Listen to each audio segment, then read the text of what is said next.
Adanya atraksi udara yang dilakukan oleh pesawat Hercules seri C-130 yang menerjunkan ratusan prajurit TNI dari Paskas TNI Angkatan Udara. Saat atraksi udara tersebut berlangsung, kemudian terjadi insiden di dua tempat yang berbeda. Kami memantau ini ada dua insiden yang terjadi. Yang pertama ini terjadi di sisi bagian barat Halim, ini tepatnya di perumahan warga. Saat insiden ini, satu penerjun yang diketahui bernama Pratu Supranoto ini mengalami twist.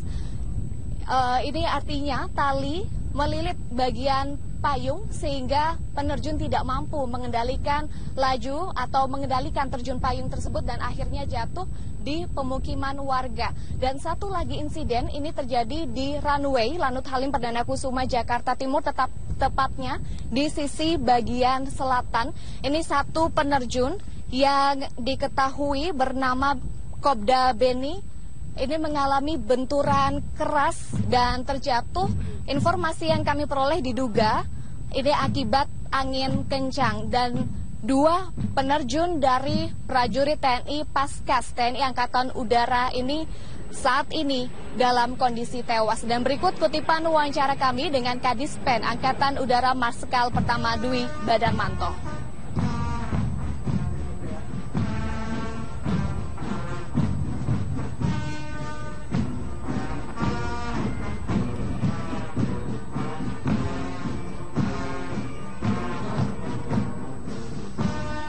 Dalam menghancurkan atau merebut sasaran, baik di darat maupun di laut, tak usut pesawat udara dengan... Iya, itu betul. Memang ada insiden ya, dari ratusan penerjun tadi ya. Ratusan ya, kita udah berapa ratus tadi yang terjun payung. Jadi ada dua penerjun yang kena musibah. Yang pertama itu karena satu tali parasutnya membelit.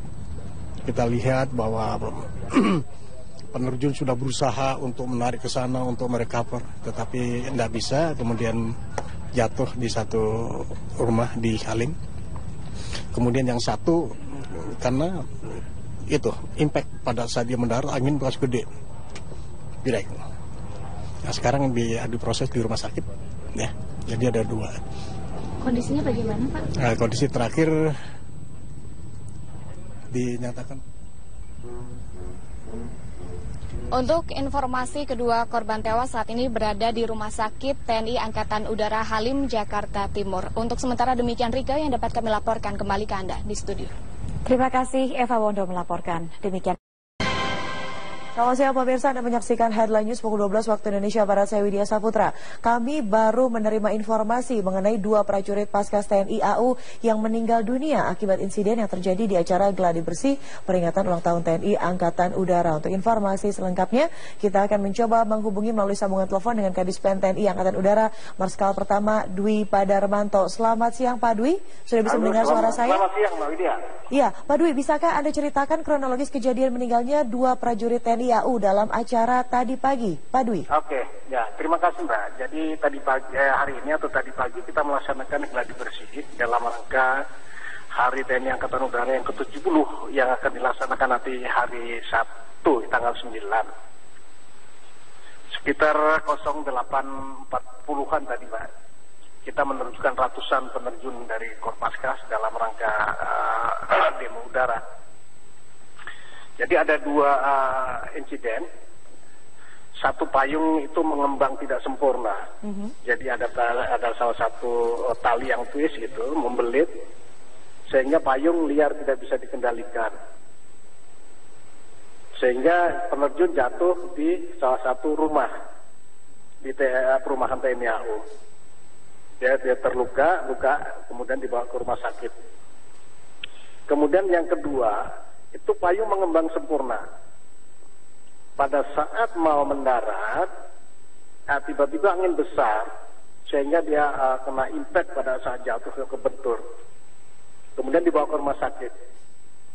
Sekitar 1 jam 25 menit yang lalu, atau sekitar tepatnya jam 11-an, kedua penerjun tersebut dinyatakan meninggal dunia di rumah sakit. Baik, ini kedua korban dirujuk di rumah sakit mana Pak? Bisa Di rumah dikonfirmasi? sakit Halim, kebetulan kita ada rumah sakit besar di rumah sakit Halim Perdana Kusuma. Baik, nah tadi Anda mengatakan bahwa kedua payungnya ada dua insiden begitu ya. Satu payungnya tidak terbuka sempurna dan jatuh di rumah warga, lalu satunya terbuka sempurna namun terbawa angin. Iya. Baik. Pada saat mau mendarat, angin besar. Jadi pada begitu mendarat kena impact. Baik. Pak, nanti dengan adanya insiden ini, begitu apakah perayaan ulang tahun ke-70 yang akan diselenggarakan tanggal 9 nanti akan tertunda atau diubah? Pelaksanaan tetap dilaksanakan, demo-demo tetap dilaksanakan dengan penuh hati-hatian, dan kami mengharapkan para prajurit tetap semangat untuk melaksanakan peringatan hari ulang tahun tersebut. Baik, terima kasih Pak Dwi Badarmanto, Marsikal pertama dari TNI Angkatan Udara. Tentunya kami mewakili seluruh Metro TV mengucapkan turut berbela-sungkawa. Pemirsa, pasal yang membahas soal kontribusi dalam Raperda Rencana Tata Ruang Kawasan Strategis Pantai Utara Jakarta menjadi celah terjadinya praktik korupsi. Pemprov DKI mengusulkan tambahan kontribusi sebesar 15% dari nilai jual objek pajak. Sementara Balegda mengajukan jumlah kontribusi hanya sebesar 5%. Pak Sanusi, gimana? Apa benar itu buat? Ngomong dulu. Peraturan daerah tentang rencana tata ruang kawasan strategis Pantai Utara Jakarta menjadi arena bagi terjadinya praktek suap dan korupsi yang melibatkan anggota DPRD DKI dan perusahaan pengembang. Pasal tambahan soal besaran kontribusi yang harus diberikan pihak pengembang kepada pihak Pemprov DKI menjadi celah bagi terjadinya pat gulipat antara pengusaha dan anggota DPRD sebagai legislator. Dalam draft awal pada pasal 116 ayat 11, Pemprov DKI mengusulkan tambahan kontribusi sebesar 15% dari nilai jual objek pajak dari total luas lahan yang bisa dijual pengembang. Pemprov DKI menyebut kontribusi sebesar 15% dari NJOP lahan reklamasi ini akan diperuntukkan bagi pengembangan permukiman dan rumah-rumah susun bagi karyawan yang nantinya akan bekerja di pulau tersebut. Namun dalam draft yang diajukan DPRD DKI melalui Balegda, kontribusi tambahan sebesar 15% ini diubah hanya menjadi sebesar 5%. Perubahan besaran angka kontribusi inilah yang menjadi celah negosiasi dan korupsi antara anggota DPRD dan perusahaan pengembang sebagai pihak yang paling diuntungkan. Basuki Cahayapurnama bahkan memberi catatan bernada keras dalam draft Raperda yang diajukan Balegda yang diketuai M. Taufik. Ahok juga menyebut rancangan draft usulan Balegda dengan menyebut kontribusi sebesar 5% bisa menjadi tindak pidana korupsi. Ini DPRD mau minta ubah 15%-nya mau dihilangkan, mau dianggap hitung 5% yang kepres saja. Saya bilang nggak bisa, ini itu saya tulis masih ngotot. Saya masih ada disposisi, itu masih tulis apa tengah? Gila. Saya tulis gila. Kalau kayak begini, ini tindak pidana korupsi, saya bilang. Saya kasih tanda, terus saya ancam mereka. Siapapun yang melawan disposisi saya akan penjarakan kalian. Sementara itu, Ketua Balegda yang juga Wakil Ketua DPRD M. Taufik membantah ia mengajukan jumlah kontribusi hanya sebesar 5%. Ada kewajiban, ada kontribusi, ada level ketiga tambahan kontribusi. Nah, tambahan kontribusi ini yang cerita soal 15% itu kan adanya di Pergub, bukan di Perda. Mau 40% juga boleh aja.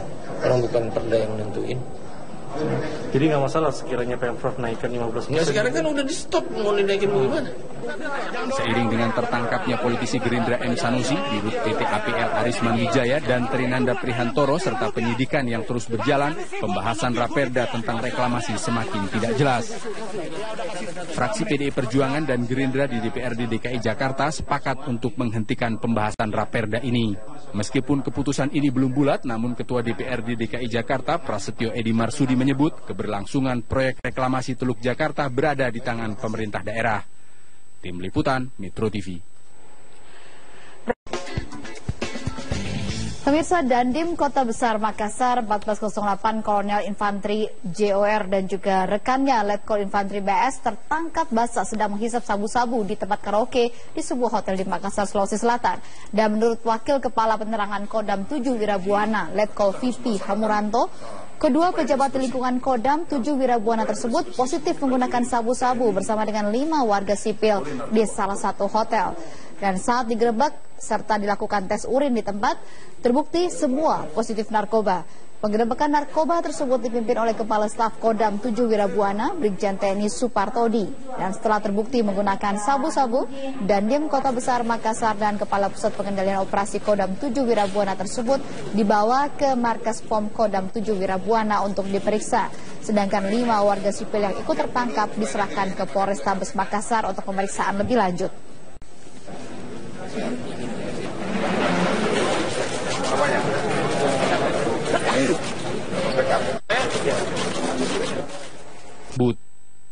Namun dalam draft yang diajukan DPRD DKI melalui Balekda, kontribusi tambahan sebesar 15% ini diubah hanya menjadi sebesar 5%. Perubahan besaran angka kontribusi inilah yang menjadi celah negosiasi dan korupsi antara anggota DPRD dan perusahaan pengembang sebagai pihak yang paling diuntungkan.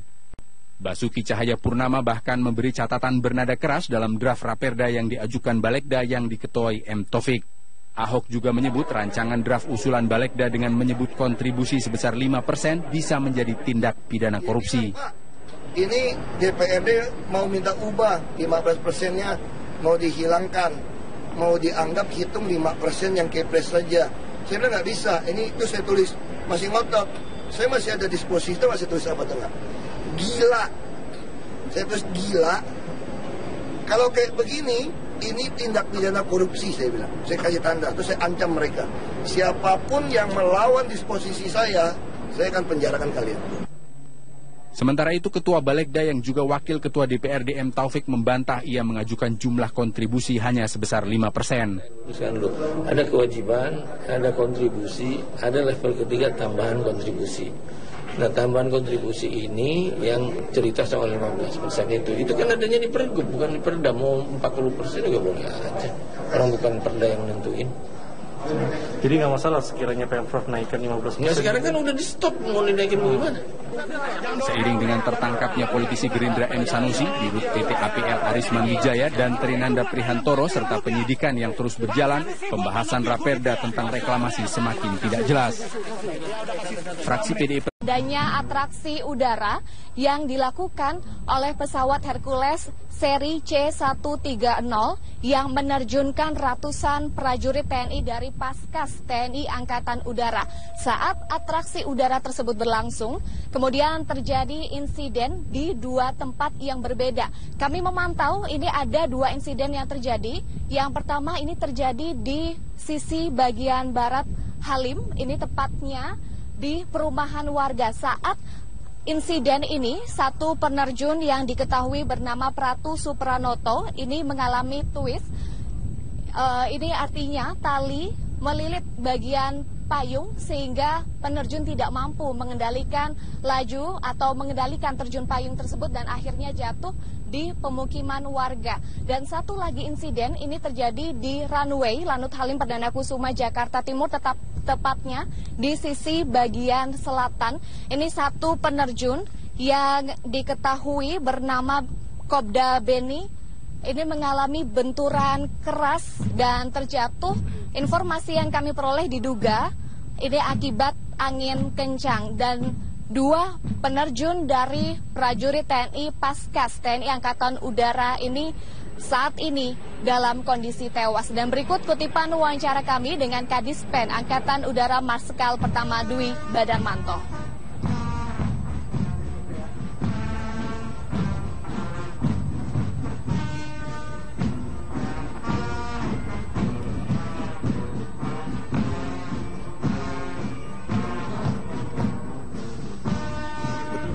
Itu mendarat kena impact. Baik, Pak, nanti dengan adanya insiden ini, begitu apakah perayaan ulang tahun ke-70 yang akan diselenggarakan tanggal 9 nanti akan tertunda atau diubah? Pelaksanaan tetap dilaksanakan, demo-demo tetap dilaksanakan dengan penuh hati-hatian, dan kami mengharapkan para prajurit tetap semangat untuk melaksanakan peringatan hari ulang tahun tersebut. Baik, terima kasih Pak Dwi Badarmanto, Marsikal pertama dari TNI Angkatan Udara. Tentunya kami mewakili seluruh Metro TV mengucapkan turut berbela-sungkawa. Pemirsa, pasal yang membahas soal kontribusi dalam Raperda Rencana Tata Ruang Kawasan Strategis Pantai Utara Jakarta menjadi celah terjadinya praktik korupsi. Pemprov DKI mengusulkan tambahan kontribusi sebesar 15% dari nilai jual objek pajak. Sementara Balegda mengajukan jumlah kontribusi hanya sebesar 5%. Pak Sanusi, gimana? Apa benar itu buat? Ngomong dulu. Peraturan daerah tentang rencana tata ruang kawasan strategis Pantai Utara Jakarta menjadi arena bagi terjadinya praktek suap dan korupsi yang melibatkan anggota DPRD DKI dan perusahaan pengembang. Pasal tambahan soal besaran kontribusi yang harus diberikan pihak pengembang kepada pihak Pemprov DKI menjadi celah bagi terjadinya pat-gulipat antara pengusaha dan anggota DPRD sebagai legislator.